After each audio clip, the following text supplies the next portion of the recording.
Hello, I'm Dr. Terry Susan Fine, Content Specialist for the Florida Joint Center for Citizenship, which is part of the School of Politics, Security, and International Affairs at the University of Central Florida in Orlando.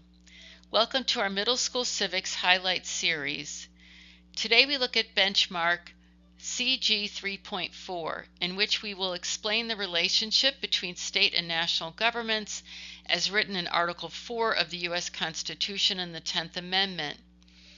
In Part 2, students will analyze how federalism limits government power and will compare powers shared between and exclusive to the national and state governments.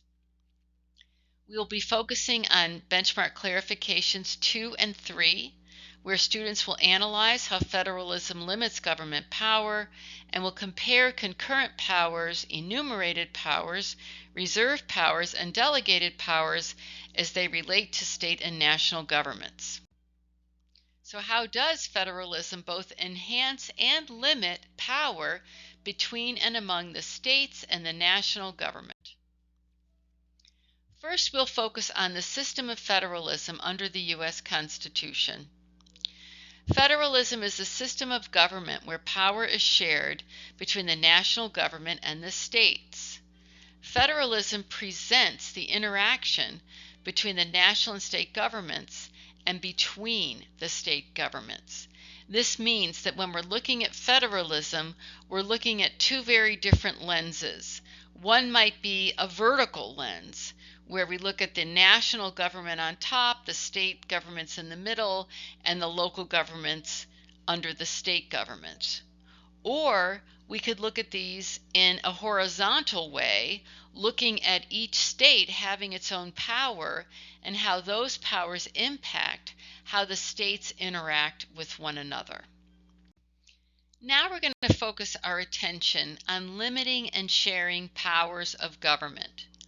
When we focus on limiting and sharing powers of government, we're talking about those powers that both Congress, the national legislature, and the state legislatures both have the power to do and to use. We're also talking about powers that are specifically listed in the U.S. Constitution to be held by the national government only.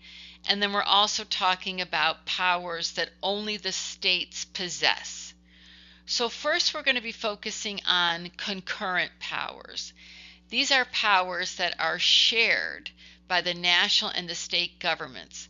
This doesn't mean that the national and the state governments necessarily work together on using these powers, but rather both the national government and the state government are allowed to utilize these powers without being limited by the Constitution or by Congress limiting the states. That happens in other circumstances, but not with concurrent powers.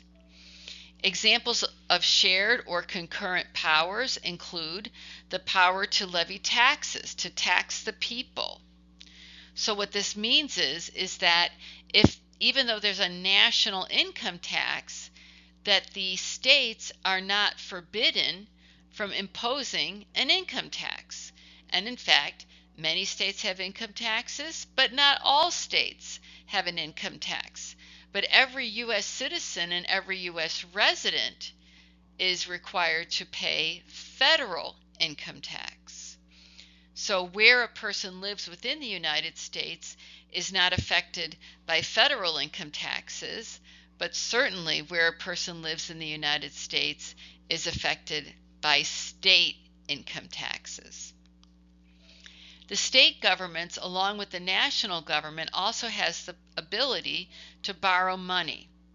So the states having this power might borrow money from a bank or from another country, for example, in order to achieve certain objectives, and so too can the national government do that.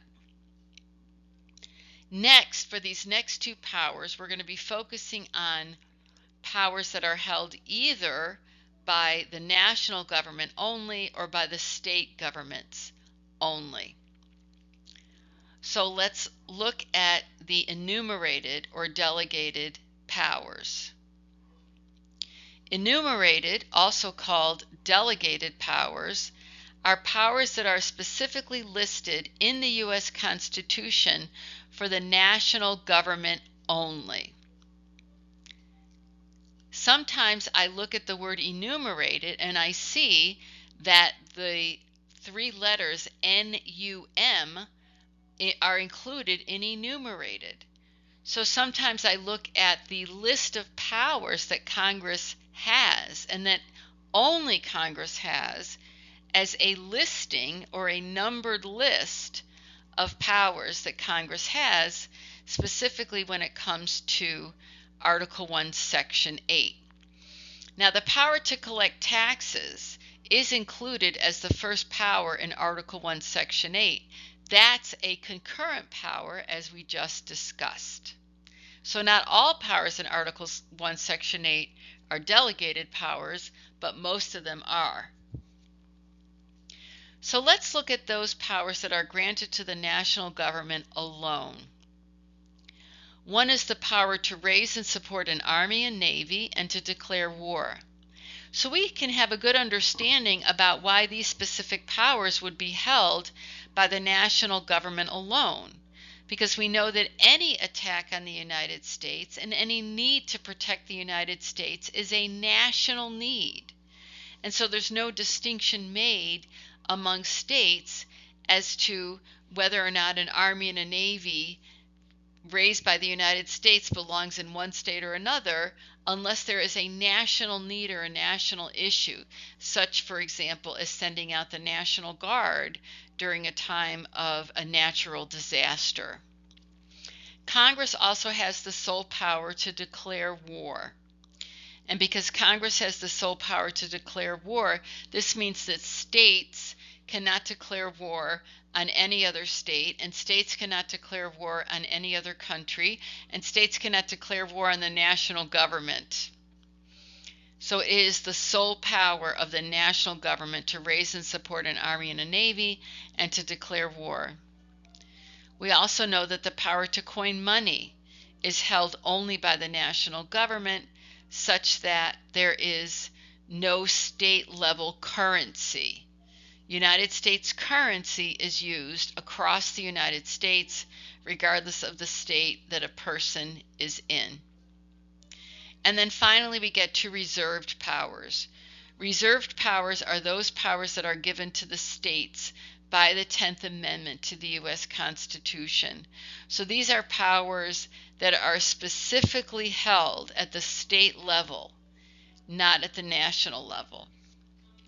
The 10th Amendment says that any power not specifically given, or what they call delegated, to the national government is reserved for the states. So there's a limited number of powers for the national government and an unlimited number of powers for the state governments.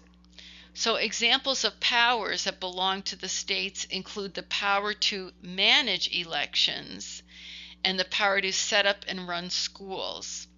Now, please understand there are federal standards for elections, such as the day of the election, right? On what day does the election take place for members of Congress and the president?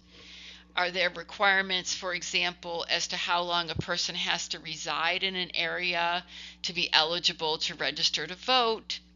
So the states manage those federal requirements, but the power to manage those, that is left up to the states, such as how many hours per day a polling place might stay open, where the polling places would be located, who is eligible to be a poll worker, and other kinds of election management questions.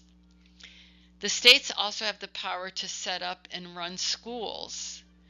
And consequently, the power of the states to set up and run schools is important because the national government may provide funding for the states to running schools, but setting them up and running them is up to the state governments. So we do see areas where there's a lot of discussion and a lot of conflict between the states and the national government, not just on ideas, but also who has the power to do certain things and to take certain actions. And the U.S. Supreme Court continues to be asked these questions.